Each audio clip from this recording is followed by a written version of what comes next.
one night in 1534 changed the course of 3 continents. It shuttered 3 centuries of Ottoman law and rewrote the destiny of the world's most powerful empire. That night belonged to a 15-year-old slave girl who defied 5 sacred traditions no ruler had dared to touch since the Europe as Roxelana, and through intelligence, patience, and unrelenting ambition, she transformed herself from a captive of war into the most feared and powerful woman of her age. But to understand her revolution, we must return to where it all began, Istanbul, the dazzling heart of the Ottoman Empire. In 1520, Sultan Suleiman the Magnificent ascended the throne, ruling an empire that stretched from Hungary to Yemen. The Ottoman world was immense, its wealth drawn from the trade routes of Asia, Africa, and Europe. Yet, within the glittering walls of Topkapi Palace, 5 sacred laws governed the Sultan's household. First, 1 concubine, 1 son. No woman could bear more than 1 heir for the Sultan. Second, no marriage with a slave. Royal unions were reserved for princesses of noble blood. Third, no woman in the seat of government. The imperial harem and the council of state were kept worlds apart. Fourth, no change in rank. The titles of the harem were fixed and eternal. And fifth, no woman in politics or war, to keep desire from corrupting rule.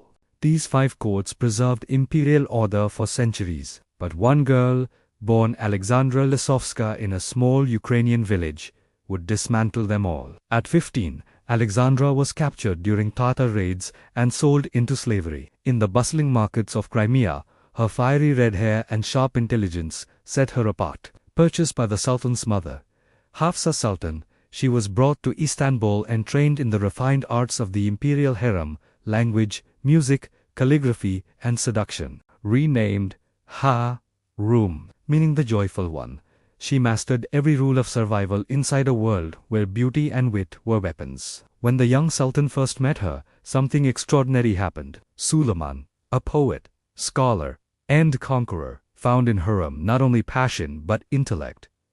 She didn't just charm him, she counseled him, and slowly, she began to bend the invisible lines of imperial power. Yusa, Kambudo Luluwata. According to tradition, this should have ended her intimacy with the Sultan forever. But she returned to his chambers again and again. In total, she bore 6 children, each one a direct challenge to Ottoman order. Every birth increased her influence. The other concubines were dismissed, and whispers began to spread through the palace. The Sultan had broken sacred law. The Grand Vizier, Ibrahim Pasha, Suleiman's oldest friend, warned him, "My lord, this woman threatens the balance of the dynasty." But Suleiman refused to listen. Hurrem's hold over him deepened, and the empire would soon pay the price. The second law Hurrem shattered was even more scandalous. For the first time in Ottoman history, a sultan would marry a slave. Hafsa Sultan, the only woman powerful enough to oppose this union, conveniently died in 1534. Though rumors of poison lingered for centuries, with her gone Hurrem launched her boldest move yet. She persuaded Suleiman to free her, making their marriage technically legal. The ceremony took place in secret, but every corner of the empire felt the shock.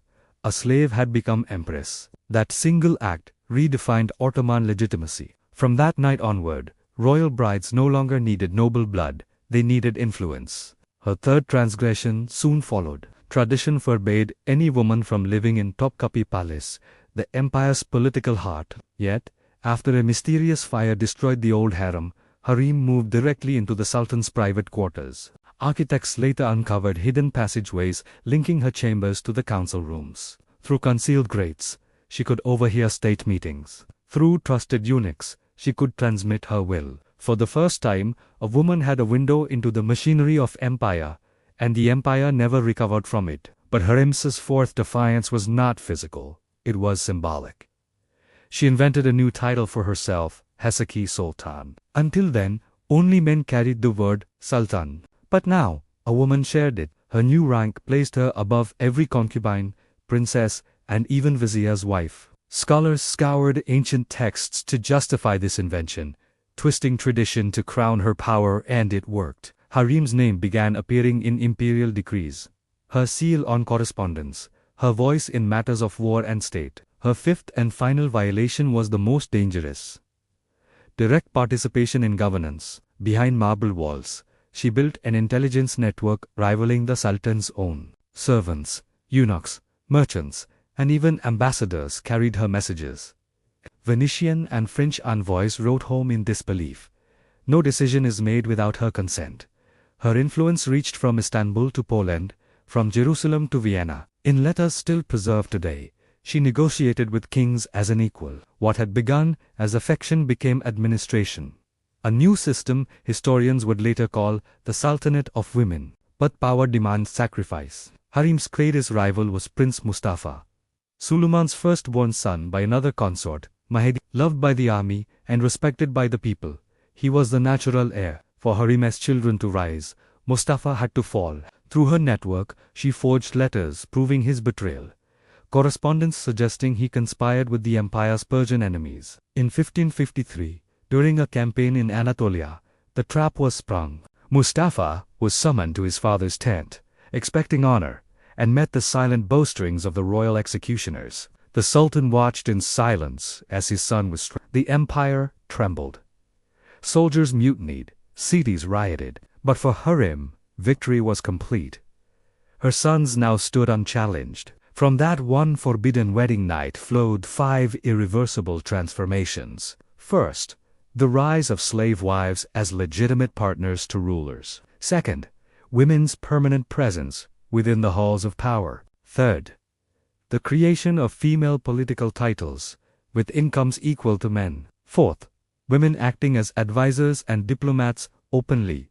And fifth, the birth of a dynasty ruled, not by one man, but by generations of women from behind the veil. For nearly 2 centuries, Ottoman mothers, wives, and sisters guided policy, appointed viziers, and financed wars. Hurrem's spiritual descendants Nurbanu, Qasim, and Hurrem Sultan would rule empires from behind the curtain she had torn open. When Hurrem died in 1558, 8 years before Suleiman himself, she was buried beside him in a mausoleum she had commissioned near his great mosque in Istanbul. The inscriptions celebrated her wisdom, her piety, and her unmatched influence. Even in death, her presence haunted the palace. Suleiman decreed that no woman would ever again live in her chambers, a promise kept until the empire's fall in 1922. So was Hurrem Sultan a visionary, or a manipulator, a feminist before her time, or merely a survivor? The truth lies somewhere in between. Her revolution began in self-interest,